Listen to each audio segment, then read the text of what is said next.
Fenina Furnitures wanakutangazia wewe mkazi wa jiji la Dar es Salaam kwamba watakuwa na ofa na punguzo kubwa sana la bei kwa bidhaa zao zote. Punguzo hili la bei ni mahususi kwa wateja wote wanaohitaji sofa set kwa ajili ya majumbani na zile za ofisini. Lakini pia upande wa ladies and gentlemen wa mjini, basi unajipatia kisofa fulani vya amazing ambacho utakitua magetoni kwako na kikanogesha geto kiunyama zaidi. Lakini kubwa zaidi, wanakufanyia interior design kuanzia magetoni, katika majumba makubwa pamoja na maofisi.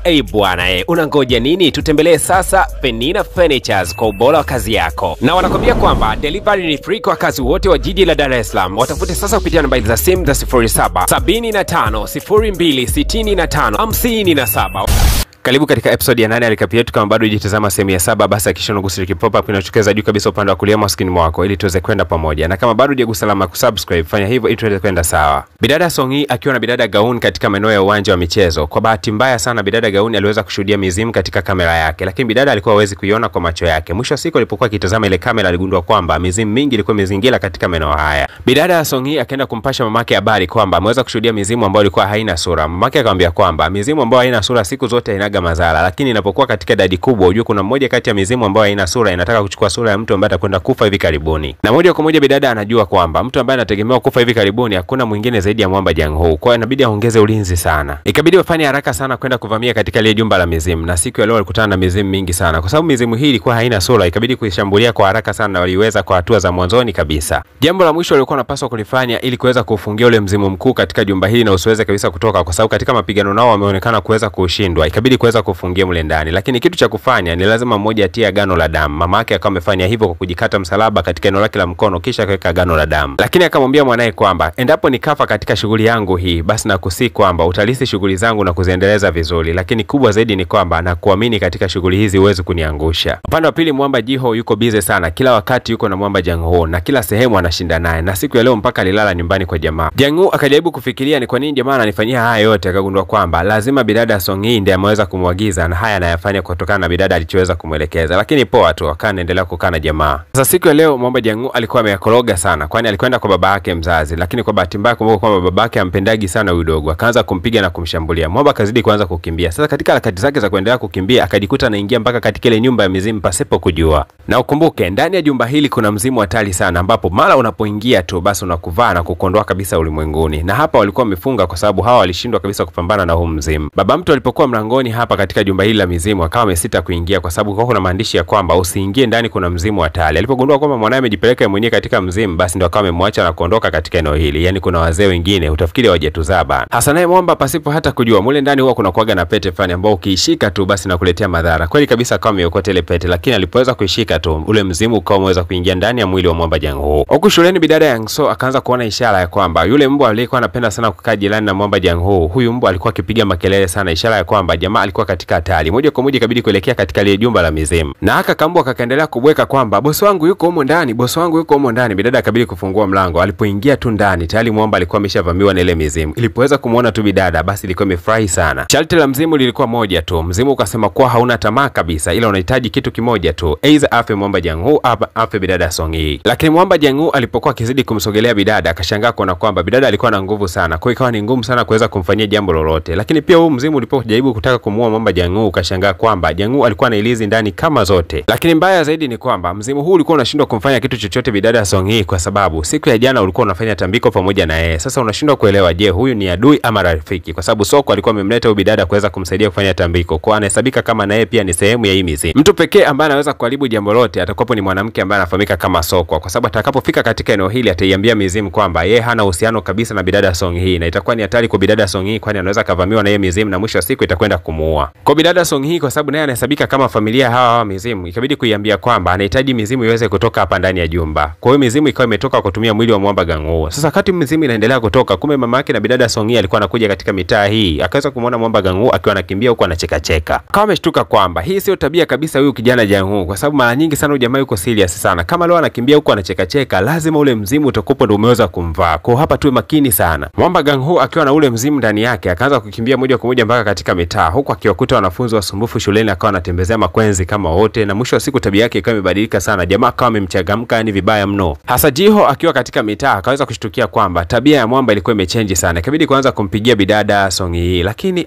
baadaye akaona kwamba ngoja asimsumbue, acha dili naye yeye mwenyewe tu. Sasa siku ya leo ukisikia Jiho alikuwa ameyakoroga kwa sababu alikuwa na dili na mzimu ambao hata waganga wakubwa kabisa katika nchi walikuwa wameushindwa mzimu huu. Basi mwamba Jiho akajifanya mzembe tu, haelewi kitu chochote kinachoweza kuendelea, lakini kumbe huu mzimu ulikuwa na target zake. Kuna taarifa za muhimu sana unatakiwa kuzipata kupitia mwamba Jiho, kupitia hawa marafiki zake pia. Hasa Jiho akijua kwamba mwamba Jiho yuko kawaida kabisa, kama amempeleka katika michezo ya gaming, yani kutumia zile bunduki feki. Sasa hizi bunduki feki kwa sababu zina milio fulani hivi zikawa zinamchanganya sana Jiho na kumsababisha aanze kukumbuka matukio ya mbali. Hasa anayekumbuka matukio ya mbali si mwingine bali ndio ule mzimu uliopo ndani yake. Unakumbuka kwamba huu mzimu ulikuwaga ni mwanajeshi enzi za zamani sana. Lakini katikati ya maumivu makali ambapo mzimu huu ulikuwa ukiyapitia kwa kukumbuka kumbukumbu za zamani, mwisho wa siku bidada Songi akawa amejitokeza na kuweza kushika mkono. Ukawa umenyanyua macho yake na kuweza kumtazama bidada. Bidada kauomba huu mzimu kwa kusema kwamba naomba usimzuru kabisa mwamba Jiho, sababu ndiye mwanaume wa kwanza ambaye nimewahi kumpenda katika maisha yangu na nampenda zaidi kuliko unavyofikiria. Hasa kumbe tu bidada alipokuwa akizungumza mazungumzo ya kimahaba, lile jini likawa limetoka likamwacha mwamba Jiho, kwa sababu haya mazungumzo alihusu kabisa. Likamwachia mwamba Jiho aweze kusikiliza kwa makini. Mwamba Jiho akawa anauliza, ina maana unanipenda? Lakini bidada kabla hajaweza kujibu, ule mzimu ukawa umeingia tena. Bidada Songi akiwa anajua wazi hatari ya huyu mzimu ambao uko ndani ya mwili wa mwamba Jiho, akawa anampeleka kule nyumbani kwao. Japokuwa anajua kwamba ni hatari, lakini akamwomba mamake kwamba wasaidiane katika kutoa mzimu huu. Hii kitu ni noma na nusu. Wakamfunga mwamba Jiho na moja kwa moja wakaanza kufanya ibada za kumuondoa lile limzimu liliopo ndani yake. Bana wewe, limzimu likawa lina enjoy tu hizo burudani, yani kana kwamba wanalipigia ngoma, kwa sababu ibada walizokuwa wakizifanya kwake ni hamna kitu chochote yani. Pokuwa bize kujadili watafanya kitu gani, ghafla tu ule mzimu ukawa umechomoka katika ile maeneo na kuanza kukimbia. Lakini bidada Songi akakimbia na kuweza kumkumbatia mwamba huko akisema kwamba leo ni siku yako ya mwisho kabisa, nisingependa kuweza kupoteza mtu ambaye nakupenda katika maisha yangu. Lakini mwisho wa siku walikuja kugundua kwamba solution sio kuweza kuufungia huu mzimu, bali wanatakiwa kushikamana na bidada kila wakati. Kwa kumbe bidada anapokuwa ameshikamana na huyu jamaa, hata ule mzimu ndani unakuwa unakosa nguvu na kushindwa kabisa kumtumia jamaa. Mwanamama Sokwa baada ya kugundua kwamba katika ile jumba la mizimu kila kitu kimekwisha kuharibika, haraka sana kabili kuwahi nyumbani huku kwa mamake na bidada Songi. Alipoweza kukutana naye tu, mamake na Songi hakutaka kabisa huruma kwa huyu bidada, akawa amemchinja kidogo na kipanga chake, na mwisho wa siku bidada akawa amepoteza fahamu. Nyakati za usiku ikabidi mwamba Jiho aweze kupewa chumba kimoja kulala na bidada Songi. Basi wakawa wamelala kwa pamoja. Sasa bidada kwa sababu nyakati za usiku hizo alijikuta kwamba amelala amepitiwa, basi akajikuta tu mwamba ameweza kuchomoka katika eneo lile na moja kwa moja akawa anampeleka Jiho katika maeneo ya shule. Sasa mwalimu wa michezo akijua kwamba huyu aliyekuja siku ya leo ni mwamba Jiho, alikuwa amefurahi kweli kweli na kumkaribisha katika michezo hii ya kurusha upinde. Kisha akamwambia kwamba nafasi ni ya kwako bana, kamatia upinde bana, fanya yako. Mzimu ukachukua upinde pasipo kujua hata kutumia vizuri, ukawa umerusha. Kwa bahati mbaya ulikuwa umekosa vibaya mno, na mwisho wa siku mzimu ukaanza kushtukia kwamba huyu jamaa isije kawa anajua kutumia upinde, hebu ngoja nimwachie kidogo kwanza afanye mambo yake. Kwa hiyo mzimu ukawa unamtoka na kumuingia. Mwisho wa siku jamaa akawa anapiga mishale na anapatia maeneo yale yale. Bidada Songi ameamka mapema na alfajiri anagundua kwamba Jiho alikuwa hayupo. Ikabidi haraka sana kukimbia mpaka alipokuwa akiishi jamaa. Alipofika tu akashangaa kuona kwamba kuna ule mbwa wa jamaa, lakini huyu mbwa anabweka ishara ya kwamba Jiho hayupo kabisa katika maeneo haya. Bidada akaanza kuchakata ubongo, ni wapi mwamba Jiho atakuwepo yupo. Sasa tukirudi upande wa pili huko shuleni bana, kutoka mishale ya saa 2 asubuhi mpaka sasa hivi ni mida kama ya saa 6 mchana, bado mwamba Jiho anarusha mishale na anapatia katika eneo moja hilo hilo na hachoki, kila wakati anazidi kupachika mishale juu ya mishale. Hiki kitu kikawashangaza wanafunzi wengi sana na wakajikuta wanazidi kukusanyika katika maeneo hayo. Sasa kwa bahati nzuri ni kwamba hata Jiho naye alizipata taarifa hizi kwamba Jiho alikuwa akitupa mishale mingi sana. Ikabidi kwenda kumfuata na kuuliza kwamba hivi ni kweli wewe rafiki yangu Jiho ndio unaweza kupiga mishale kutoka mida ya saa 2 asubuhi mpaka mishale hii ya saa 6 na bado hujapumzika, au sio wewe uliyepo ndani humo? Lakini baada ya kutamka tu neno hili, mwamba Jiho akawa amemnyeshea mshale na kumwambia kwamba ndakupiga mshale ni kuwe, hebu tulia kabisa. Jiho akaongezea kwa kusema kwamba huyu sio Jiho. Mwisho wa siku bana Jiho akawa amemkanyaga teke moja, mwamba Jiho akawa ameanguka chini. Na kabla hata hatari ijawa kubwa, mwisho wa siku bidada Songi akawa ametimba katika mitaa hiyo kwa maelekezo mazima ya yule mbwa. Alipofika tu katika mitaa hii, mwalimu alipoweza kumuona akaanza kumwambia kwamba badilisha mavazi bana, unatakiwa kuingia uwanjani uje na wewe ujaribu kurusha upinde. Lakini bidada akasema kwamba yeye hayuko interested kabisa na masuala ya urushaji wa mishale. Lakini Jiho alielewa wazi kabisa kwamba bidada Songi alikuwa akimtafuta, na wakati mwingi kila anaposhikwa mkono basi anajikuta kwamba anashindwa kabisa kutumia mwili huu wa mwamba Jiho. Ikabidi kwanza kukimbia huku na kule, yani mzimu ukaanza kumkimbiza Jiho kila sehemu ambapo bidada Songi anakuwa hapo yupo. Hasa kila wakati bidada Songi alipokuwa akimuita mwamba akawa anamuita roho chafu, lakini baadaye akaja kugundua kwamba hataweza kuelewana na huu mzimu kwa kuita kwa jina la roho chafu. Ikabidi kwanza kuambia kwamba wewe utakuwa unaitwa Bonsuk sababu ulikuwa ukiishi katika jengo ambalo limetelekezwa. Ni kweli kabisa huu mzimu ukawa umelizia na kusema kwamba ni jina nzuri sana ukiniita Bonsuk. Okay, basi nakuita Bonsuk sasa hivi. Basi bidada akaita Bonsuk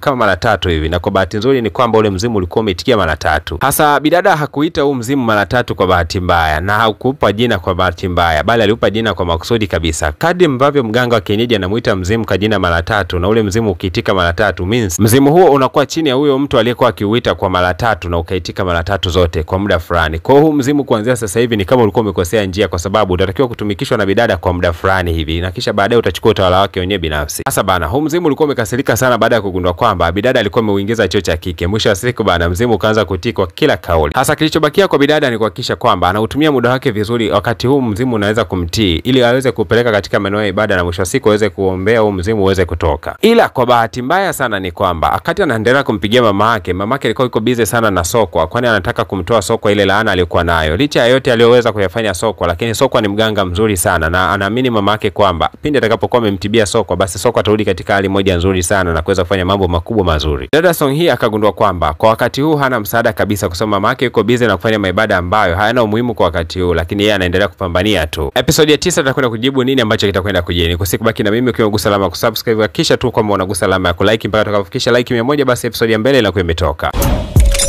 Fenina Furnitures wanakutangazia wewe mkazi wa jiji la Dar es Salaam kwamba watakuwa na ofa na punguzo kubwa sana la bei kwa bidhaa zao zote. Punguzo hili la bei ni mahususi kwa wateja wote wanaohitaji sofa set kwa ajili ya majumbani na zile za ofisini. Lakini pia upande wa ladies and gentlemen wa mjini, basi unajipatia kisofa frani vya amazing ambacho utakitua magetoni kwako na kikanogesha geto kiunyama zaidi. Lakini kubwa zaidi, wanakufanyia interior design kuanzia magetoni, katika majumba makubwa pamoja na maofisi.